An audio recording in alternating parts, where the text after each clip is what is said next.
નમસ્કાર. ઓમ વક્રતુંડ મહાકાય સૂર્યકોટિ સમપ્રભુ નિર્વિઘ્નમ કુરુ મે દેવ સર્વ કાર્યેષુ સર્વદા. નડતા ગ્રહના શાંતિના સરળ ઉપાય એ વિષય ઉપર આપણે વાતો ચાલુ કરી છે. નવગ્રહોમાં આપણે સૂર્યનારાયણ ભગવાનની વાત કરી. સૂર્યગ્રહ સૌથી વિશેષ મહત્ત્વના સૂર્યગ્રહ.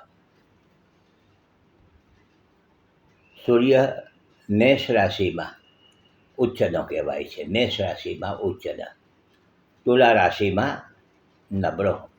તુલા રાશિમાં સૂર્ય નિર્બળ ગણાય છે. અને સિંહ રાશિમાં સૂર્ય સ્વગૃહી ગણાય છે. સૂર્યની રાશિ સિંહ.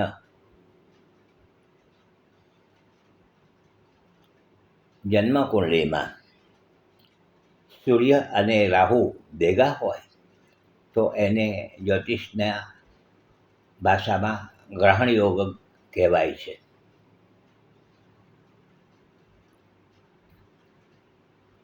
સૂર્ય પિતાનો કારક પણ છે.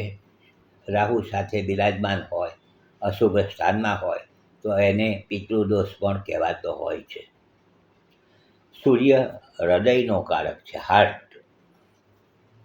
તો હાર્ટ ઉપર એટલે કે જેના સૂર્ય નબળો હોય, નિર્બળ હોય એવી વ્યક્તિઓને પ્રેશરની બીમારી થવાની સંભાવના કહી શકાય. સૂર્ય જેનો નિર્બળ હોય એવી વ્યક્તિઓને સત્તા પક્ષ તરફથી પરેશાની થોડી રહેતી હોય છે. જેને સરકારી નોકરી કરવી છે, ગવર્મેન્ટ સર્વિસ, એવી વ્યક્તિઓને સૂર્ય સારા હોવા જોઈએ, શુભ સ્થાનમાં હોવા જોઈએ. આપણે ત્યાં કહેવાય છે કે ઘણી વખત લોકોનું બહુ સારું હોય તો આપણે એમ કહેતા હોઈએ છીએ લોકબોલીમાં કે ભાઈ આનો સૂર્ય મધ્યાહને છે, આનો સૂર્ય તપે છે. સૂર્ય માન પ્રતિષ્ઠાનો ગ્રહ છે, માન પ્રતિષ્ઠા. જન્મકુંડળીમાં 10મા સ્થાનમાં સૂર્ય બળવાન ગણાય છે. 10મા સ્થાનમાં મધ્યાહનનો સૂર્ય.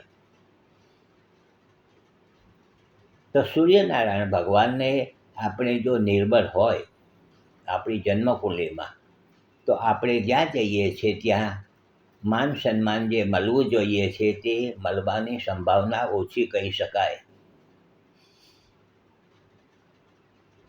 સૂર્ય આરોગ્યનો કારક પણ ગણાય છે. આરોગ્ય તો વારંવાર જો આરોગ્ય બરાબર ન રહેતું હોય, તકલીફો આવતી હોય તો આપણે સમજી જવાનું છે કે આપણો સૂર્ય થોડો નબળો છે.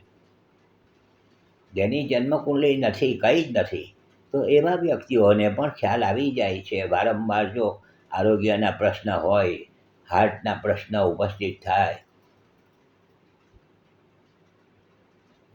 વડીલોનું સુખ થોડું ઓછું મળે, સૂર્ય વડીલ છે, મોટા છે, તો આ રીતે પણ આપણને જાણકારી મળતી હોય છે.